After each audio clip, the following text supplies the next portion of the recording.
Thank you very, very, very, very much. Now everything's good. Next up is the first of many doctors we will hear from today. And what's great about this one is that we won't have to step on a scale or disrobe before hearing what she has to say. Dr. Wendlin Slusser is Associate Vice Provost for the UCLA Healthy Campus Initiative. She has about 100 other titles, because she is a leader in health promotion in all its forms, including physical fitness. So I'm excited to hand it over to Dr. Slusser.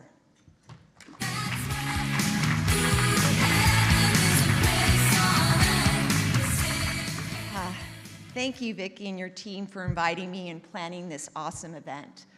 I really need to have a meditation before I do my talk, so that was perfect. And now that we've exercised our brain, let's exercise our body. I'd like everyone just to stay in their seats, and I'd like you to take your head and roll it to the right.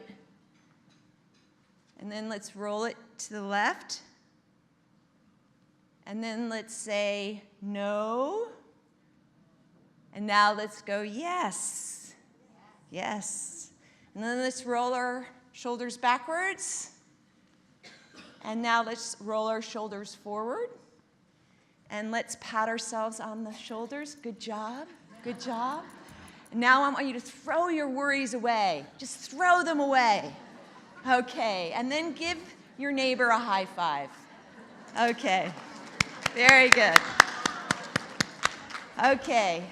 Now that we've connected our mind and our body, shall we talk about how we're doing this at UCLA through the Healthy Campus Initiative? Now, how many of you in this room have heard about the Healthy Campus Initiative? About 25% of you. That's really awesome. Okay, so I'm going to give you some background for those that don't. Building on the accomplishments of the Semel Institute's groundbreaking work, just over 6 years ago, Jane and Terry Semel proposed their vision of the Healthy Campus Initiative to Chancellor Block and gave their support to create the healthiest campus in the country for the over 85,000 students, faculty, and staff who learn and work and live on campus every day on 400 acres. Jane and Terry Semel's idea was simple. We're doing a really good job treating disease at UCLA, but not such a good job promoting health and preventing disease. The goal was to promote emotional and physical well-being and do it well in our own backyard, and others will follow. And in fact, in just 3 years, the HCI is what we call Healthy Campus Initiative, it inspired President Napolitano to launch the Global Food Initiative across all UC campuses.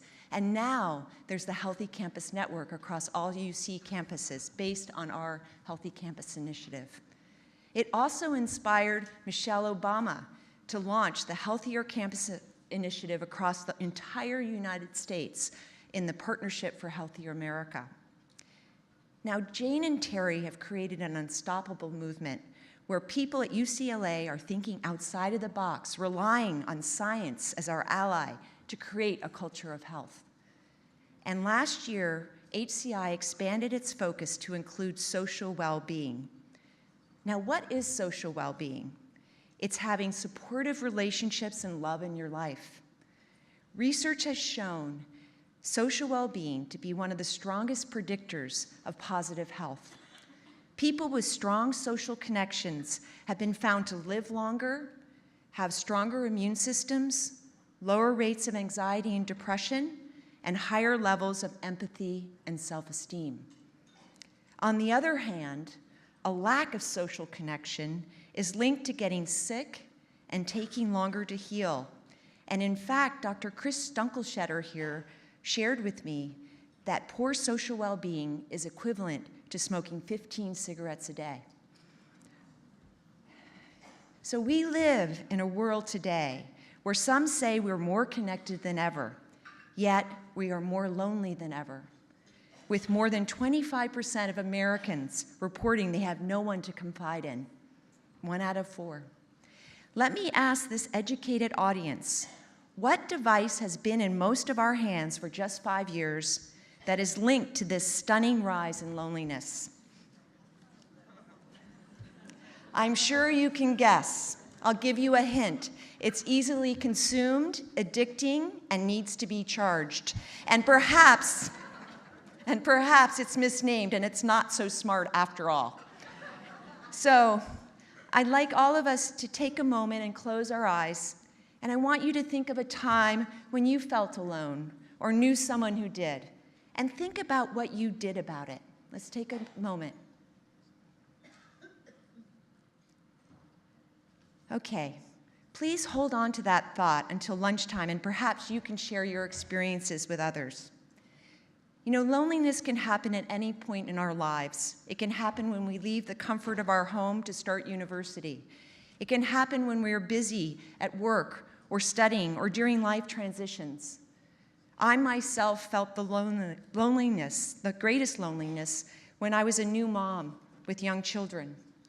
I was transitioning out of a friend group of primarily single people into one of parents. And I have learned years later, this is one of the most common times to feel lonely. Loneliness happens when our children grow up, when our parents grow old, when the world just moves so fast. How can we promote connections? It's simply at our fingertips. Jane Semmel's website, Face the Issue, which was launched 15 years ago, opens with "You are not alone," and offers ideas on how to connect with others or yourself. Face the Issue website has given me the confidence to reach out to my friends who are going through rough patches and let them know they are not alone, like saying, "I am here for you." To prevent your own loneliness, think about practicing your social connections, like exercise, and fit it into your daily routine, such as talking to your friend or saying hello to your checkout person and making them smile. Or consider having a phoneless Friday, like a meatless Monday, or changing your screen to black and white from color. And now I will end with some wisdoms of Maya Angelou. Lying, thinking last night how to find my soul a home where water's not thirsty and bread loaf is not stone, I came up with one thing, and I don't believe I'm wrong, that nobody, but nobody, can make it here alone. Alone, all alone, nobody, but nobody can make it out here alone. Now, if you listen closely, I'll tell you what I know. Storm clouds are gathering, the wind is going to blow. The race of man is suffering, and I can hear the moan, 'cause nobody, but nobody, can make it out here alone. Thank you, and perhaps at lunch you might share your experiences nurturing social well-being. Thank you.